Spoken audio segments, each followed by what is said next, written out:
The poem of the man God. The third year of the public life. Chapter 383. In Solomon's house. Ode Ananias. 15th of February, 1946. Solomon's little house, which I saw in the vision of the resurrection of Lazarus in 1944, without knowing its owner, is one of the last houses in the only road that takes one to the river, in this poor, out-of-the-way village. One little village of boatmen, where the houses of the wealthier people are situated along the little dusty road, and the others are spread at random among the trees of the embankments. They are not many. I do not think that they are 50 in all, and they are so small that they could be all contained in one of those tenement houses in large modern towns. Springtime now makes them appear less miserable, because it adorns them with its freshness, while garlands of bindweeds or festoons of vines, or cheery smiling yellow flowers of vegetable marrows, adorn the coarse fences, marking the boundaries of properties, the borders of roofs, the doors of houses. There is also an odd rose, which seems out of place in its beauty in the midst of baskets and nets, of yellow mustards in bloom, and of the early pods of humble swinging beans. Also the road looks prettier, because the canebrake at its end has not only the hard berries of the dusty knots, but it is also decorated with plumes, and wild gladioli display their sword-shaped leaves and bright-coloured flower spikes, while light bindweeds with thread-like stems embrace canes and knots winding round them, and at each twirl they put forth the very delicate chalice of their little lilac-pink flower. And myriads of birds make love among the reed thickets, flirting on the canes, swinging on the bearbines, enlivening the green marsh embankments with their chirping and many-coloured feathers. Jesus pushes the little rustic gate, admitting to a small kitchen garden or country yard. If it was a kitchen garden, now it is certainly a wild entanglement of grass. If it was a courtyard, it is still a disorder of weeds sown by the wind. Only some vegetable marrows have been wise, by clinging to the only vine and fig tree, climbing up to put forth the smiling mouths of their flowers close to the miniature bunches of grapes of the vine, or to the tiny tender fig leaves, which at their joints, in the cradles of the stalks, have the hard gems of the fig flowers just formed. Stinging nettles are tormenting the apostles' bare feet, so much so that Peter and Thomas pick up 2 worm-eaten oars and are busy beating the irritating plants to lessen their poisonous effect. In the meantime, James and John are trying to turn the big rusty lock, and when they succeed, they open the rustic door, entering a kitchen room smelling mouldy and close. Dust and cobwebs decorate the walls.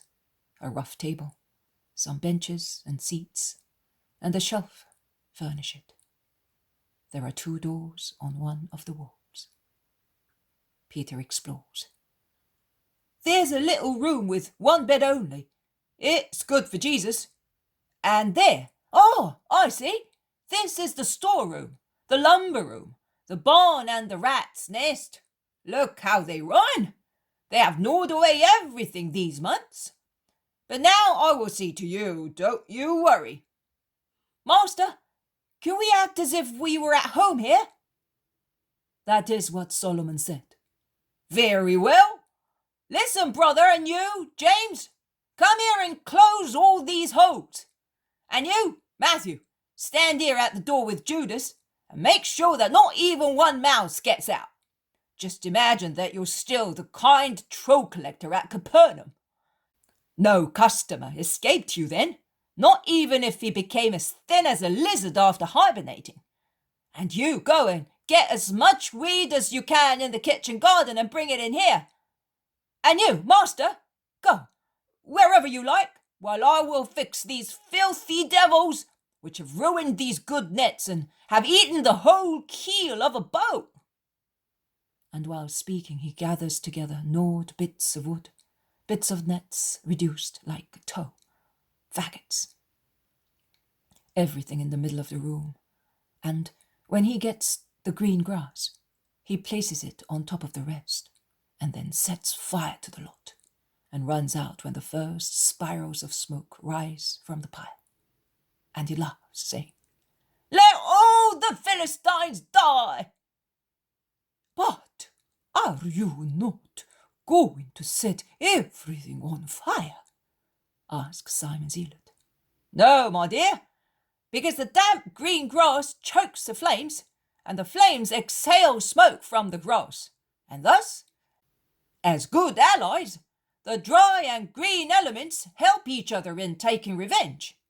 Can you smell how it stinks? And before long, you will hear screams. Who told me that swans sing before dying? Syntyche did. The mice will be singing too shortly."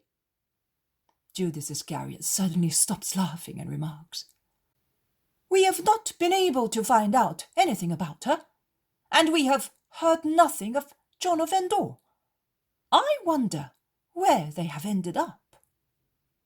"In the right place, certainly," replies Peter. "Do you know where?" "I know that they're no longer here to be harassed by ill will." "Have you ever inquired about them?" "I have." "I have not. I am not interested in knowing where they are. I am quite satisfied, thinking and praying that they may persevere in holiness." Thomas says, "Some rich Pharisees asked me about them. They are customers of my father." I replied that I do not know. "And are you not anxious to know?" "I am not, and that is the truth." Listen! The smoke is having effect, and let us go out, otherwise we shall be choking too," says Peter. And the distraction puts an end to the discussion.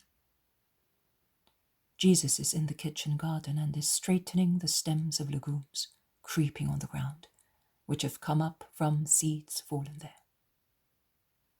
"Are you working as a kitchen gardener?" asks Philip, smiling. "Yes, it upsets me to see a plant creep uselessly, whereas it is destined to rise towards the sun and bear fruit." "A beautiful subject matter for a sermon, master," remarks Bartholomew. "Yes, beautiful. But everything can be used as a subject when one knows how to meditate." "We will help you too. Come on, who will go down to the river to get some canes for the legumes?" The younger disciples go away laughing, and the elder ones get busy reading carefully. "Oh, one can see that it is a kitchen garden like that. There is no salad, but there are leeks, garlic, vegetables, fine herbs, and legumes. And vegetable marrows. How many of them? The vine needs pruning and the fig tree wants to be cleared." "But, Simon, we are not staying here," says Matthew. "But we shall come here often. He said so. And it will do us no harm to have a little order here. Look, there is also a jasmine, poor thing, under this cascade of marrows. If Porphyria saw this plant so dejected, she would weep over it, and she would talk to it as a child. Of course, before she had Marciam, she used to talk to her flowers as if they were children. Here you are. I have made room here. I removed the marrow because... Oh, here are the boys with the canes, and Master, there is work for you. He is blind." In fact, James, John, Andrew, and Thomas come in, laden with canes, and Thomas is almost carrying a poor old man, covered with rags. His eyes are white with cataracts. "Master, He was trying to find chicory on the banks and almost fell into the water. He has been left alone for some months because the son who kept him died, and his daughter-in-law went back to her house. Annie lives as best he can. Is that right, Father?" "Yes, it is. Where is the Lord?" he says, turning round his veiled eyes. "He's here.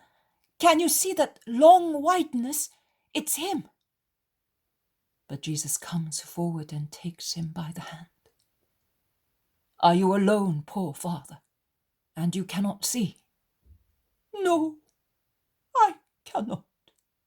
When I could, I made baskets and eel pots, and I made also nets.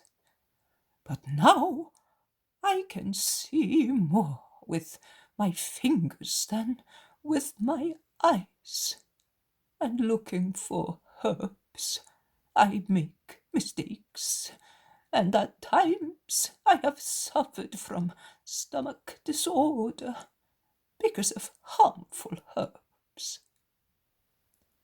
"But in the village?" "Oh, they are all poor, and with many children. I am old. If a donkey dies, one is sorry. But if an old man dies, what is an old man? What am I? My daughter-in-law took everything away. If she had only taken me with her like an old sheep, that I might be near my grandchildren, my sons' children." He weeps, resting his head on the chest of Jesus, who holds him in his arms, caressing him. "Have you got a house?" "She sold it." "And how do you live?" "Like an animal. At first, the people in the village helped me. Then they became tired." "Solomon in that case is no longer of the same race, because he is generous," remarks Matthew. "With us, though, why did he not give the house to the old man?" asks Philip. "Because the last time he came here, I had a house. Solomon is good. But for some time, the people of the village have said that he is mad, and they no longer do what Solomon had taught them," says the old man. "Would you be willing to stay with me?" "Oh, I would no longer regret my grandchildren." "Even if you were to remain poor and blind, would you be happy just by serving me?" "Yes." A trembling yes, and yet so firm. "All right, Father. Listen, you cannot travel about as I do, but I cannot remain here. But we can love each other and do each other a good turn." "You can, yes, to me. But what can old Ananias do?" "You can take care of the house and of the kitchen garden, so that I may find them in good order when I come back. Do you like the idea?" "Yes, I do. But I am blind. The house I will become accustomed to the walls. But the kitchen garden, how can I take care of it if I cannot tell one herb from another? Oh, how lovely it would be to serve you thus, Lord, and end my life thus. The old man is pressing his hands against his heart, dreaming of what is impossible. Jesus bends, smiling, and kisses his dimmed eyes. But I am beginning to see. I can see. Oh. He staggers in his joy and would fall if Jesus did not support him. What joy does, says Peter in a deeply moved voice. And hunger. He says that he has been living for days on chicory, without any oil or salt, concludes Thomas. Yes, that is why we brought him here, to feed him. Poor old soul, they all exclaim sympathetically. The old man recovers his senses and weeps. The poor tears of old people, so sad, also when they are tears of joy. And he whispers, Now I can serve you, blessed one. And he wants to bend to kiss Jesus' feet. No, Father, now we shall go inside and we shall have something to eat. Then we will give you a tunic, and you will be among sons, and we shall have a Father who will welcome us every time we come back, and will bless us every time we depart. We will go and find 2 doves, so that you may always have living creatures around you. We will get seed for the kitchen garden, and you will sow them in the soil, and you will sow faith in me, in the hearts of the people here. I will teach them charity, for they have none. Yes, also charity, but be kind. Oh, I will be. I did not say one harsh word to my daughter-in-law when she left me. I understood, and I forgave.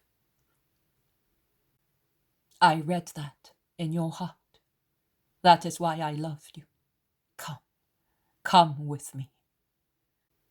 And Jesus goes into the house, holding the old man by the hand. Peter looks at them, and with the back of his hand he wipes off a tear before resuming his work. Are you weeping, brother? Peter does not reply. Andrew insists. Why are you weeping, brother? Mind your own business. The weeds, in this case.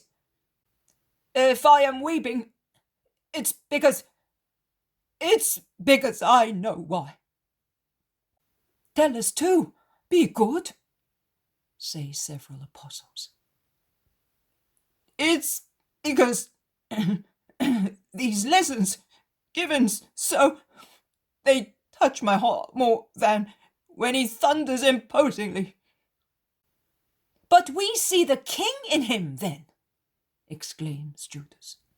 And here we see the saint. Peter is right, says Bartholomew. But he must be powerful in order to reign. And he must be holy in order to redeem. I agree with regard to souls, but with regard to Israel. Israel will never be Israel unless souls become holy. The conflicting opinions bounce backwards and forwards. The old man comes out with a water jug in his hand. He is going to the fountain. He is so happy that he's entirely different from the man he was previously. Old father, listen, according to you, what does Israel need to become great? Andrew asks him. A king or a saint? It needs God. That God who is praying and meditating in there.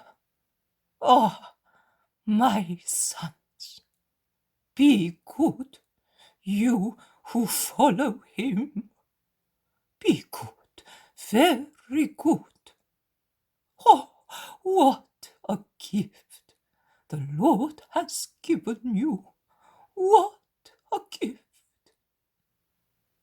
And he goes away, raising his arms towards the sky, whispering,